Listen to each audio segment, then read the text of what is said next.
नमस्कार, अग्निपथ देख रहे हैं आप। अग्निपथ में आज हम बात करेंगे नई सरकार योजनाओं पर तकरार। छत्तीसगढ़ के मुख्यमंत्री विष्णुदेव साय की अध्यक्षता में पहली कैबिनेट बैठक हुई है। बैठक में डिप्टी सीएम अरुण साव और विजय शर्मा सहित सभी अधिकारी शामिल हुए। बैठक में कृषक उन्नत योजना, धान खरीदी, पीएम आवास और नारी वंदन योजना के संबंध में चर्चा हुई। बैठक में कई महत्वपूर्ण निर्णय लिए गए हैं। 25 दिसंबर को पूर्व प्रधानमंत्री स्वर्गीय अटल बिहारी वाजपेयी के जन्मदिन के मौके पर किसानों को 2 साल का बकाया बोनस देने की घोषणा बीजेपी ने की है। इसके अलावा भाजपा का घोषणा पत्र अधिकारियों को सौंपा गया है और सभी वादे पूरा करने के लिए योजनाएं बनाने के निर्देश भी दिए गए हैं। बताया जा रहा है कि बीजेपी पूर्ववर्ती कांग्रेस सरकार की कुछ योजनाओं को बंद कर सकती है। खासतौर पर गोबर खरीदी योजना को बंद करने पर विचार किया जा रहा है। इसके अलावा रमन सरकार के समय लागू जन उपयोगी योजनाओं को दोबारा लागू किए जाने की बात कही जा रही है। कुल मिलाकर शपथ ग्रहण के बाद सीएम विष्णुदेव साय एक्शन में हैं और तेजी से निर्णय लिए जा रहे हैं। कुछ प्रमुख बातों पर उन्होंने आज फोकस किया है और कुछ ऐसी महत्वपूर्ण बातों को उन्होंने सामने रखा है जिन पर बहुत गंभीरता से और सबसे पहले काम शुरू किया जाएगा, जिसमें पीएम आवास वाली बात भी की गई है। आदिवासियों के लिए भी कई बातों का जिक्र उन्होंने किया है। तो निश्चित तौर पर एक शुरुआत जो दिख रही है, क्योंकि निश्चित तौर पर किसी चुनौती से कम नहीं होंगे ये 5 साल और फिर 24 भी लगा ही हुआ है। तो निश्चित तौर पर जो एक पहली बैठक से बहुत कुछ एक उन्होंने निर्देशित करने की कोशिश की है, बहुत कुछ बताने की कोशिश की है। इस चर्चा को आगे बढ़ाएंगे, उससे पहले कुछ प्रतिक्रियाएं सुनाते हैं। कांग्रेस पार्टी की सरकार में जो गरीब लोग 18 लाख प्रधानमंत्री ग्रामीण आवास से वंचित हो गए, उनको मकान देने का काम करेंगे। हमारे यशस्वी प्रधानमंत्री श्री नरेंद्र मोदी जी ने भी छत्तीसगढ़ की जनता से वादा किया था कि हमारी सरकार बनेगी तो जो भारतीय जनता पार्टी का मुख्यमंत्री होगा वो सबसे पहला काम 18 लाख आवास स्वीकृत करने का काम करेगा। और आज वही काम हम लोग पहले कैबिनेट में किए हैं। पिछली सरकार ने पूरे प्रदेश को आर्थिक रूप से खोखला कर दिया है, फिर भी क्योंकि इतना बड़ा जनादेश छत्तीसगढ़ के मतदाताओं ने भारतीय जनता पार्टी को दिया है, तो हम लोग मोदी की गारंटी में जो वादा छत्तीसगढ़ की जनता से किए हैं उसका 100% पालन करेंगे। आने वाले 5 वर्षों में सभी कामों को पूरा करेंगे। तो नई सरकार है, योजनाओं पर तकरार है। देखिए, जिस तरीके से मैंने शुरुआत में ही कहा, बहुत सारी महत्वपूर्ण ऐसे बिंदु हैं जो उनकी इस बैठक के बाद उन्होंने जो प्रेस कॉन्फ्रेंस की थी, उन्होंने बहुत कुछ उसमें अपनी बातों को रखा है। अच्छा, इस बीच एक और बात है कि जो पुरानी सरकार की योजनाएं थी उनको बंद किया जाएगा और पिछली जो सरकार थी, रमन सरकार जब उनको बंद किया था कांग्रेस की सरकार ने, तो उन सबको चालू किया जाएगा। तो उपयोगी और अनुपयोगी की बात यहां पर हो रही है। इसका पैमाना क्या होगा, कैसे इस क्राइटेरिया को डिसाइड किया जाएगा या तय किया जाएगा कि कौन सी उपयोगी है, कौन सी अनुपयोगी है? ये तो भाई ये देखना पड़ेगा कि जनता को उससे कितना फायदा हो रहा है, जनता से वो योजना सीधे कनेक्ट है या नहीं है। बाकी जो दावे हैं, जो घोषणा पत्र में वादों की बात हुई थी, उन्हें पूरा करना तो निश्चित तौर पर करके दिखाना ही होगा, इसमें तो कोई दो राय नहीं है। इस चर्चा को आगे बढ़ाएंगे। मेहमान जुड़े हुए हैं, सबसे पहले आपका परिचय करा दें। भारतीय जनता पार्टी का पक्ष रखने के लिए राहुल टिकरिया हमारे साथ जुड़े हैं। राहुल जी, बहुत स्वागत चर्चा में जुड़ने के लिए। और कांग्रेस का पक्ष रखने के लिए संजय देवांगन हमारे साथ जुड़े हैं। संजय जी, आपका भी बहुत स्वागत है। चर्चा की शुरुआत सबसे पहले राहुल जी आपसे करना चाहूंगी। मेरी आवाज पहुंच रही है? बिल्कुल जी, बिल्कुल। राहुल जी, सबसे पहले तो मैं ये जानना चाहती हूँ, जिस तरीके से आवास बनाने की बात की जा रही है, आदिवासियों के लिए बहुत कुछ करने की बात की जा रही है, तो ये तो एज ए सीएम उनकी पहली कैबिनेट थी और उन्होंने जो कुछ भी निर्णय लिया मुख्य रूप से वो तमाम बातें उन्होंने रखी और इस पर निश्चित तौर पर निर्देशित किया है, तो काम करने की जरूरत है। अच्छा, एक बड़ी महत्वपूर्ण बात जो सुनने में आई है, योजनाओं को जो चालू है चालू रहेंगी, बंद करने वाली जो बात आई है उसका पैमाना कैसे तय की जाएगा? मतलब मान लीजिए भूपेश सरकार की जो योजनाएं थी उनको बंद करने की बात की जा रही है, उसके पहले रमन सरकार की जो योजनाएं थी उन्हें चालू किया जाएगा, तो या तो ये एक पैमाना कैसे निर्धारित करेंगे कि ये कैसे बता पाएंगे कि भूपेश सरकार की ये जो योजनाएं हैं ये अनुपयोगी हैं? जी राखी जी, नमस्कार। देखिए, आपके चैनल के माध्यम से सबसे पहले तो पूरे छत्तीसगढ़ की जनता को बधाई और देवतुल्य मतदाताओं को बधाई कि आज छत्तीसगढ़ की पहली कैबिनेट की बैठक हुई, जिस पर मुख्यमंत्री जी और दोनों उप मुख्यमंत्री जी सम्मिलित रहे। साथ ही अधिकारियों के बीच में चर्चा के दौरान 25 दिसंबर को अटल बिहारी वाजपेयी जी के जन्मदिन के अवसर पर जो पूर्व की सरकार में हमसे जो गलतियां हुई थी कि 2 साल का बोनस हमने किसानों का नहीं दिया था, उसे जारी करने का निर्णय, साथ ही सबसे बड़ा निर्णय और सबसे बड़ा हमारा जो मुद्दा था वो था कि कांग्रेस की सरकार ने छत्तीसगढ़ में गरीबों के 18 लाख आवास रोक कर रखे थे। उसे जारी करने के लिए भारतीय जनता पार्टी दृढ़ संकल्पित थी। नरेंद्र मोदी जी के गारंटी के तहत छत्तीसगढ़ में ये सरकार चलेगी और मोदी जी का ये एक बड़ी कल्पना थी कि पक्का मकान हो गरीबों के पास, जिसे छत्तीसगढ़ की कांग्रेस सरकार ने रोक कर रखा था। आज उस पर मुहर लग गई है कि हम 18 लाख आवास जल्द से जल्द जारी करेंगे। कैबिनेट में ये मुहर लग गई। आपको बता दूं, इसके बावजूद ये मुहर लगी जब कांग्रेस की सरकार ने छत्तीसगढ़ को खोखला कर रखा है, फिर भी एक ये बड़ा निर्णय आज की कैबिनेट में लिया गया। साथ ही आपको बता दूं, आने वाले समय में जल्द से जल्द आप देखेंगे कि जो पीएससी के मामले में बड़ा भ्रष्टाचार किया गया युवाओं के फ्यूचर के साथ में, और छत्तीसगढ़ के जो डेमोक्रेसी है उसमें जिस प्रकार से भ्रष्टाचार ये कांग्रेस की सरकार ने घोल रखा था, उस पर जांच की एक बड़ी रिपोर्ट आपके पास आएगी, जिसके लिए जांच कमेटी बैठाने की तैयारी की जा रही है। साथ ही नारी वंदन योजना, मतलब महतारी वंदन योजना के तहत जो हमने मोदी जी की गारंटी जारी की थी और उसके चलते मातृशक्तियों का पूरा सहयोग छत्तीसगढ़ में भारतीय जनता पार्टी को मिला, ये सारी चीजें जल्द से जल्द जारी होंगी। और मोदी, मैं पुनः कह दूं, मोदी जी की गारंटी की ये सरकार है और मोदी जी की गारंटी के तहत सारे के सारे घोषणा में जितने भी बिंदु हैं वो अक्षरशः पालन होंगे। ये छत्तीसगढ़ की जनता आश्वस्त रहे। ठीक है संजय जी, बहुत कुछ बातों को कहा गया है, आवास बनाने की बात हो, आदिवासियों के लिए हो, और भी योजनाओं का जिक्र किया गया है, कृषि को लेके बात की गई है। तो देखिए, ये तो निश्चित तौर पर सरकार आई है तो उनको ये देखना होगा कि किन किन चीज़ों पर मुख्य रूप से छत्तीसगढ़ में काम करना है, किस वर्ग के लिए काम करना है। बाकी एक बात और है कि 25 दिसंबर की जो एक तारीख तय की गई है कि उस दिन जो किसानों का जो बोनस देना था वो भी देने का एक निर्णय लिया गया है। तो यहाँ एक कहते हैं ना कि पहली शुरुआत से लग रहा है कि ठीक है, लेकिन जहां तक योजनाओं की बात आई है और योजनाओं को बंद करने की भी बात आ रही है और जो पुरानी बंद की गई थी उन्हें चालू करने की बात आ रही है, विपक्ष में होने के नाते यदि भूपेश सरकार जब थी या कांग्रेस की सरकार जब थी, उनके समय पे जो योजनाएं चल रही थी या क्रियान्वित हुई थी, उन्हें यदि बंद करने की बात आती है तो क्या कांग्रेस इस पर सवाल उठाएगी? निश्चित तौर पर विपक्ष है तो सवाल तो बनता है, क्योंकि ये मैं वही जानना चाह रही हूं कि ये तय कैसे होगा कि ये उपयोगी हैं और ये अनुपयोगी हैं। राखी जी, सबसे पहले आपको नमस्कार और सभी दर्शकों को जय जोहार, और हमारे साथी प्रवक्ता भाजपा के भाई को सरकार बनने की बहुत बहुत बधाई छत्तीसगढ़ में। साथ ही मेरा एक क्वेश्चन भी इनसे है कि भाजपा सरकार में आते ही अपनी वादा खिलाफी शुरू कर दी।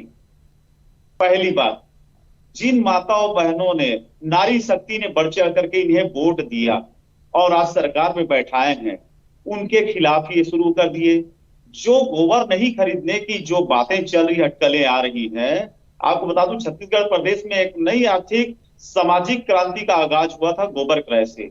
इसमें बहुत सारी महिलाओं को रोजगार मिला था और रोजगार के साथ साथ छत्तीसगढ़ की एक अलग पहचान बनी थी। इतनी बड़ी योजना को ये बंद करके महिलाओं से रोजगार और उनको आर्थिक रूप से जो समृद्ध हो रहे थे उन्हें रोकने का काम कर रही है। तो पहला गलती की महिलाओं के साथ इन्होंने धोखाधड़ी शुरू कर दिया।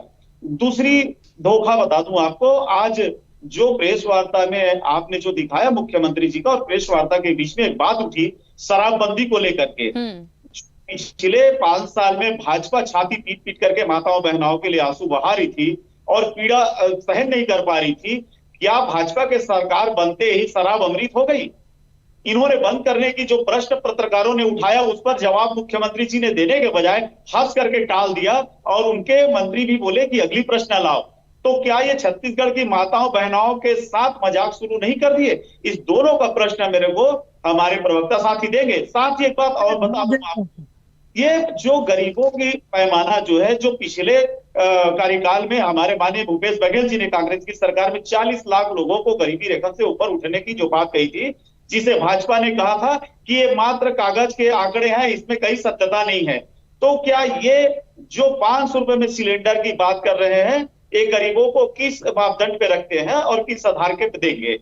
तीसरी बात, जो ये आवास में गरीबों के लिए 18 लाख आवास की बात करते हैं, वो छत्तीसगढ़ के गरीबों से और जो आवासहीन है उनकी अंश राशि क्या होगी, ये स्पष्ट करें, क्योंकि कल आने वाले समय में फिर ये कहीं नई नीति बना करके छत्तीसगढ़ की जनता को ठगने का काम न करें, क्योंकि महिलाओं को ठगने का काम तो इन्होंने शुरू कर दिया है। ठीक है। अच्छा, एक बात जो शराबबंदी की आपने संजय जी बोली है, मैं क्योंकि लगातार छत्तीसगढ़ की चर्चा में रहती हूँ, एक चर्चा अभी कल भी चल रही थी, तो उसमें भी ये सवाल मैंने लिया था और उसमें ये बात बीजेपी की तरफ से आया था कि देखिए, हमने अपने किसी वादे में या घोषणा पत्र में या संकल्प पत्र में हमने इस तरह की कोई बातें कभी की नहीं थी, तो उस पर एक विचार होना है नहीं होना है ये बात की बात है, लेकिन जो हमने कहा है वो हम करेंगे। लेकिन ये प्रश्न वाकई लाजमी है, मैंने इसीलिए ये प्रश्न उठाया भी था कि लगातार इसको बड़ा एक मुद्दे के रूप में बनाया गया और बिल्कुल कांग्रेस को छोड़ा नहीं था इस मुद्दे को लेकर, लेकिन अब बीजेपी की सरकार है तो वो शराबबंदी को लेकर क्या करेगी। तो निश्चित तौर पर एक बहुत अच्छी चीज तो नहीं है, सामाजिक दृष्टि से देखा जाए तो यदि इस पे कोई काम होता है तो वो बेहतर होगा। हाँ राहुल जी बोलिए। ताकि जी शराब वाले विषय में कांग्रेस के प्रवक्ता साथी जो हम पर आरोप लगा रहे हैं, मैं आपको स्पष्ट कर दूं, सबसे पहले तो आपने ही कर दिया कि हमारे किसी भी घोषणा पत्र में ये वादा नहीं था, ना मोदी जी की गारंटी में ये कोई गारंटी थी कि हम शराबबंदी करेंगे। और रही बात शराब की नीति का विषय, मैं बता दूं शराब भारतीय जनता पार्टी के पूर्व की सरकार में भी बिकती थी, मगर विषय ये आता है कि इन्होंने गंगा जल की कस्में खाकर शराबबंदी का वादा किया था और छत्तीसगढ़ की पूरी मातृशक्तियों के साथ में इन्होंने छलावा किया था। उसके बाद जब आगे बढ़े, क्योंकि अब हमारी सरकार है, हम क्या करते हैं ये बता दूं मैं आपको। पूर्व के जो हमारे 5 साल की सरकार थी, 5 साल पहले, उस सरकार में हमने 800 शराब की दुकानें बंद की थी, क्रमशः 2500 की आबादी वाले क्षेत्रों में शराब की दुकानें बंद की गई। उसके दूसरे साल 3000 की आबादी वाले क्षेत्रों में शराब की दुकानें बंद की गई, फिर 3500 की आबादी वाले क्षेत्र में शराब की दुकानें बंद की गई।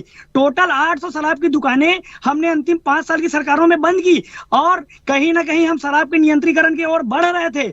मगर ये सरकार आती है, ये सरकार क्या करती है, शराबबंदी का वादा करती है, उसके बाद गली गली शराब बिकवाने का काम करती है। और तो और कोरोना काल में जब छोटे छोटे फुटकर व्यापारियों के शराब मतलब दुकानें बंद था, सब्जी दुकान बंद थे, ठेले बंद थे, तब ये सरकार जो है ऑनलाइन शराब की बिक्री घर पहुंच करवाती थी।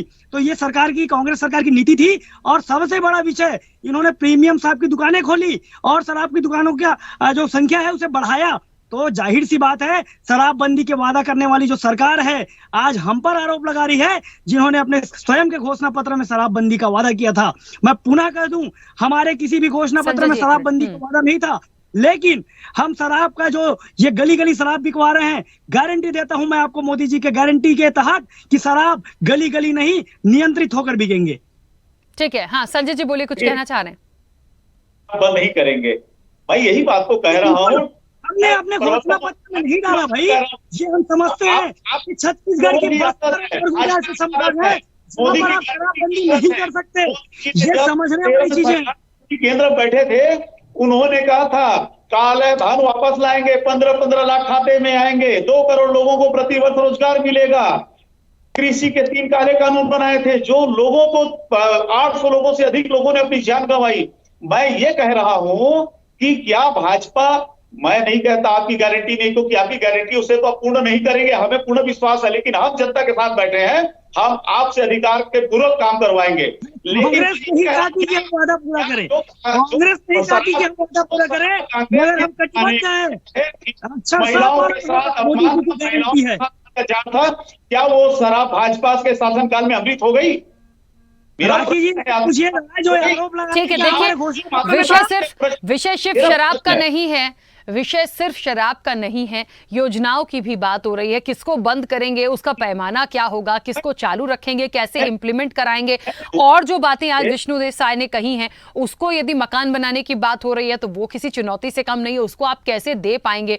मुझे लगता है कि पीएम आवास योजना की जहां तक बात हो रही थी और छत्तीसगढ़ में जो एक लाखों की संख्या में लोगों को जो एक आवास देने की बात की गई है, आदिवासियों को लेकर जो बात की गई है, कृषि उन्नत की दृष्टि में जो बात की गई है, अभी जो बोनस देने की बात हो रही है 25 तारीख को, तो ये ज्यादा महत्वपूर्ण है कि इसको आप कैसे दे पाएंगे, इंप्लीमेंट कर पाएंगे और वो करके दिखाएंगे। क्योंकि देखिए अभी तो नया नया मामला है, सारी चीजों का थोड़ा सा एक प्रेशर भी है, उसको एक व्यवस्थित करके करना ही होगा।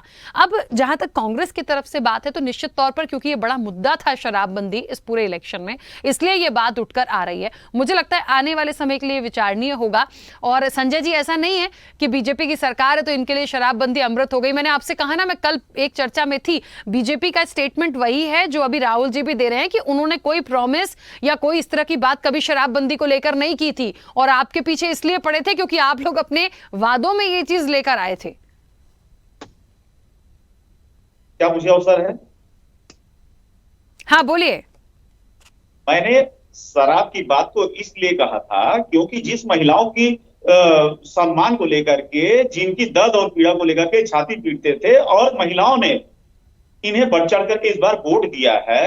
और अभी मैं उसी बात को कह रहा हूं कि क्या जिस महिलाओं को गोबर से समृद्ध हो रहे थे, जो गृहिणी महिला थे, जो पढ़े लिखे नहीं थे, जो महिलाओं को गोबर एकत्रित करके वर्मी कंपोस्ट के माध्यम से 2 पैसे आय का स्रोत बनाए थे, उन्हें बंद करने की बात कहते हैं। तो महिला और मातृ शक्ति के साथ इन्होंने धोखा शुरू किया, इसलिए मैंने शराब की बात को कही। शराब तो इनके लिए भी वही लागू होगा, घोषणा करें ना करें। अगर मातृत्व शक्ति की सम्मान की बात करते हैं, उनको सक्षम बनाने की बात करते हैं, तो बात तो आएगी छत्तीसगढ़ के अंदर। मैंने इस बात के लिए भी कहा है जी, आवास को बात करके ले रहे हैं 18 लाख आवास की लोग करके, क्या उसका मापदंड क्या करेगी भाजपा, क्या उसकी अंश राशि क्या होगी, क्या उन्हें जिस आवास को देने की बात कर रहे हैं उनके लिए कितने पैसे उनको देने होंगे, कितने किस्त में देने होंगे, उनको मकान किस आधार पे दिया जाएगा, मेरा इनसे प्रश्न है। राहुल जी आ रही हूँ। ठीक है राहुल जी। राखी जी मैं जवाब दे दूं। देखिए, कांग्रेस के प्रवक्ता साथी अभी से प्रश्न उठाना चालू कर दिए हैं कि गरीबों को ये आवास कैसे देंगे। मैं स्पष्ट कर दूं, छत्तीसगढ़ में मोदी जी की गारंटी चलेगी और नीति साफ है। नियति साफ है तो नीति भी निसंदेह बहुत अच्छी बनेगी। और आप देखिएगा, कांग्रेस के प्रवक्ता साथी फिर से हमसे पूछ रहे हैं कि अंश राशि क्या होगा, प्रधानमंत्री आवास की किस्त कैसे होंगे। मैं आपको बता दूं, प्रधानमंत्री आवास का किस्त एक ही है, अंश राशि सेम है। 60% केंद्र देती है, 40% प्रत्येक राज्य देती है। इसमें किसी भी प्रकार से हेर फेर या फिर अंतर नहीं आने वाला। और किस्त जिस प्रकार से होता है, पहला किस्त 25,000, फिर क्रमशः 40,000 का जो किस्त होता है वही होगा। इनको प्रश्न चिन्ह उठाने का इसमें सवाल ही पैदा नहीं करना चाहिए। प्रधानमंत्री आवास आपने रोक कर रखा था, प्रधानमंत्री आवास के जो नियम है और अंश देने का जो नियम है वही चलेगा। कोई किसी भी प्रकार से बदलाव नहीं होगा, ये तय है। गरीबों को उनका मकान दिया जाएगा। और ये आज के कैबिनेट में मुहर लग चुकी है। मोदी जी की गारंटी में ये सारे हमारे संकल्प पूर्ण होंगे। और मोदी जी की गारंटी के साथ हमने कहा था,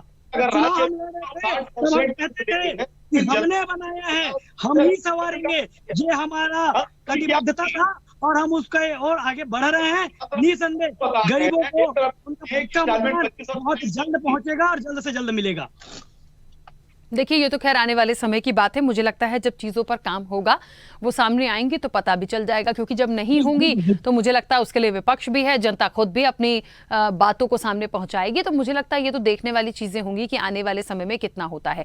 लेकिन हाँ, बात वही है। संजय जी, आप कुछ कहना चाह रहे थे, एक बात रखिएगा। लेकिन एक छोटा सा सवाल मेरा आपसे भी है कि क्योंकि एक विपक्ष की भूमिका अब निभानी है, जिन योजनाओं को लेकर या जिन प्रमुख रूप से पहली कैबिनेट थी, जिन बातों को लेकर विष्णुदेव साय ने अपने पॉइंट्स को रखा है, उन्होंने कुछ महत्वपूर्ण अपनी जो प्रेस कॉन्फ्रेंस की महत्वपूर्ण बिंदु आवास से लेके, आदिवासियों से लेके, अन्य योजनाओं से लेके, और कहते हैं ना कि कैसे उसको आगे तक लेके जाना है, इन तमाम चीजों पे बात करने की कोशिश की है। अब उसमें किसान भी हैं, उनसे रिलेटेड भी तमाम चीजें हैं। तो मुझे लगता है उस दृष्टि में जो काम हो रहा है, अभी उस पर सवाल क्यों खड़े कर रहे हैं? देखिए, सर्वप्रथम तो यही है, सवाल पैदा इन्हीं के बातों से पैदा हुई है, क्योंकि इन्होंने जिस गोबर खरीदी और गोबर के मामले को लेकर के बंद करने की जो अटकलें चालू हुई है, यही से इनके वादा खिलाफी शुरू होता है। इसलिए प्रश्न उठता और लाजमी है। रही बात, हम विपक्ष में बैठे हैं, निसंदेह छत्तीसगढ़ की जनता के लिए जब सरकार में थे तो भी लड़ रहे थे। छत्तीसगढ़ की जनता को समृद्ध बनाने के लिए महिलाओं को, युवाओं को और सभी वर्ग को लेकर के, किसान को लेकर के, छोटे फुटकर व्यापारियों को लेकर के, सभी वर्गों को लेकर के चल रही थी। तो अभी भी हम संकल्पित हैं, विपक्ष में रहते हुए अगर भाजपा जिस घोषणा पत्र के माध्यम से जनता से वोट को ली है और सरकार में बैठी है, अगर वो काम को नहीं करती हैं तो विपक्ष की भूमिका निभाना हमें आता है। हम उनसे काम करवाएंगे। छत्तीसगढ़ की जनता के लिए हम लड़ेंगे, रोड पे आकर के लड़ेंगे, सड़क से लेकर संसद तक हम जाएंगे।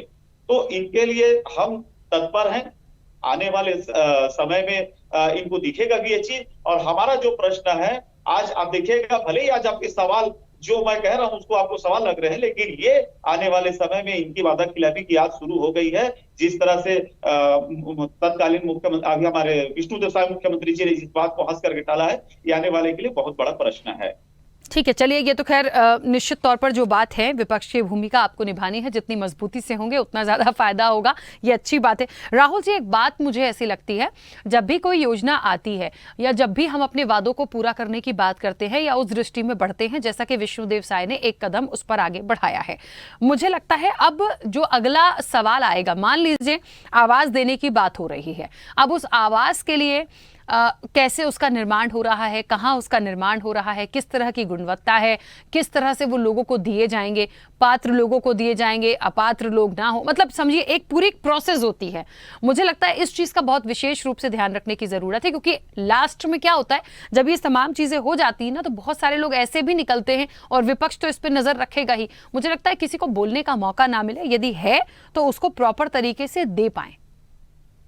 बिल्कुल राखी जी, मैं आपको बता दूं, जिस प्रकार से कांग्रेस की सरकार ने 18 लाख प्रधानमंत्री आवास को रोक कर रखा था, आज उस पर मुहर जो लगी है, और जो प्रधानमंत्री आवास कैसे दिया जाएगा, हितग्राही कैसे होंगे, अंश कैसे होगा, गुणवत्ता कैसे होगा, जो विषय है मैं उसको बारी बारी बता दूं।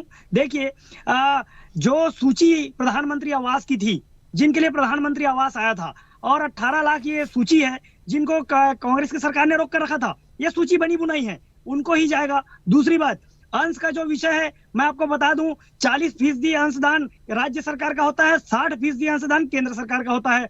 आगे जब आप बढ़ेंगे, गुणवत्ता का विषय होता है, तो गुणवत्ता में बता दूं, ठेकेदार जो होंगे वो शासन का नहीं होता, स्वयं जो मकान जिसके नाम से जारी होता है उसके खाते में वो राशि जाती है, वो स्वयं अपना ठेकेदार नियुक्त करता है, अपने हिसाब से मकान बनवाता है, उतने ही राशि में बनवाएगा कि वो स्वयं उसमें और इन्वेस्टमेंट करेगा। ये मकान मालिक जिसके नाम से जो हितग्राही हैं वो उन पर डिपेंड करता है। तो जाहिर सी बात है, ना ठेकेदार राज्य के द्वारा थोपे जाएंगे, ना ही उसका निर्माण कार्य राज्य सरकार करेगी। सीधा जो अंशदान की राशि है वो मोदी जी की गारंटी के तहत, मोदी जी की एक बड़ी कल्पना थी कि पूरे भारत में भ्रष्टाचार बंद किया जाए। पूर्व के प्रधानमंत्री राजीव गांधी जी कहते थे कि मैं 1 रुपए भेजता हूँ, 15 पैसे ही जनता तक पहुंचते हैं। मोदी जी ने बंद किया, मोदी जी ने क्या खाता खुलवाया प्रत्येक हितग्राहियों का, और 1 रुपए मोदी जी भेजते हैं, 100 पैसे उनके खाते में पहुंचते हैं। तो जाहिर सी बात है, उसकी गुणवत्ता कैसी रहेगी, उसे कैसा निर्माण करवाना है, ये हितग्राही स्वयं तय करेगा। बिल्कुल, चलिए अब देखते हैं, शुरुआत हुई है, कहते हैं ना कि नई सरकार है, जिम्मेदारियां भी बहुत सारी हैं, योजनाओं पर तकरार भी हो रही है, देखते हैं इसको कैसे इंप्लीमेंट करते हैं। अभी तो शुरुआत हुई है कि पहली कैबिनेट हुई है। आप दोनों का बहुत शुक्रिया इस चर्चा में जुड़ने के लिए। तो निश्चित तौर पर देखिए, चुनौतियां तो हैं, और चुनौतियों को लेकर एक शुरुआत जो हुई है, जो काम करने की बात हुई है, जिन मुद्दों पर फोकस किया है, उससे लग रहा है कि धीरे धीरे आगे बढ़ना है। देखते हैं, क्योंकि विपक्ष में कांग्रेस भी बहुत सारे मुद्दों को अभी से लेकर बैठी है। क्या होता है ये देखने वाली बात होगी। चर्चा में इतना ही, दीजिए इजाजत, नमस्कार। ऐसे ही वीडियोस के लिए लाइक करें, शेयर करें, फॉलो करें, YouTube पर जाकर सब्सक्राइब कर बेल आइकन दबाना ना भूलें, और ताजा अपडेट्स के लिए स्वदेशलाइव.com पर जरूर जाएं।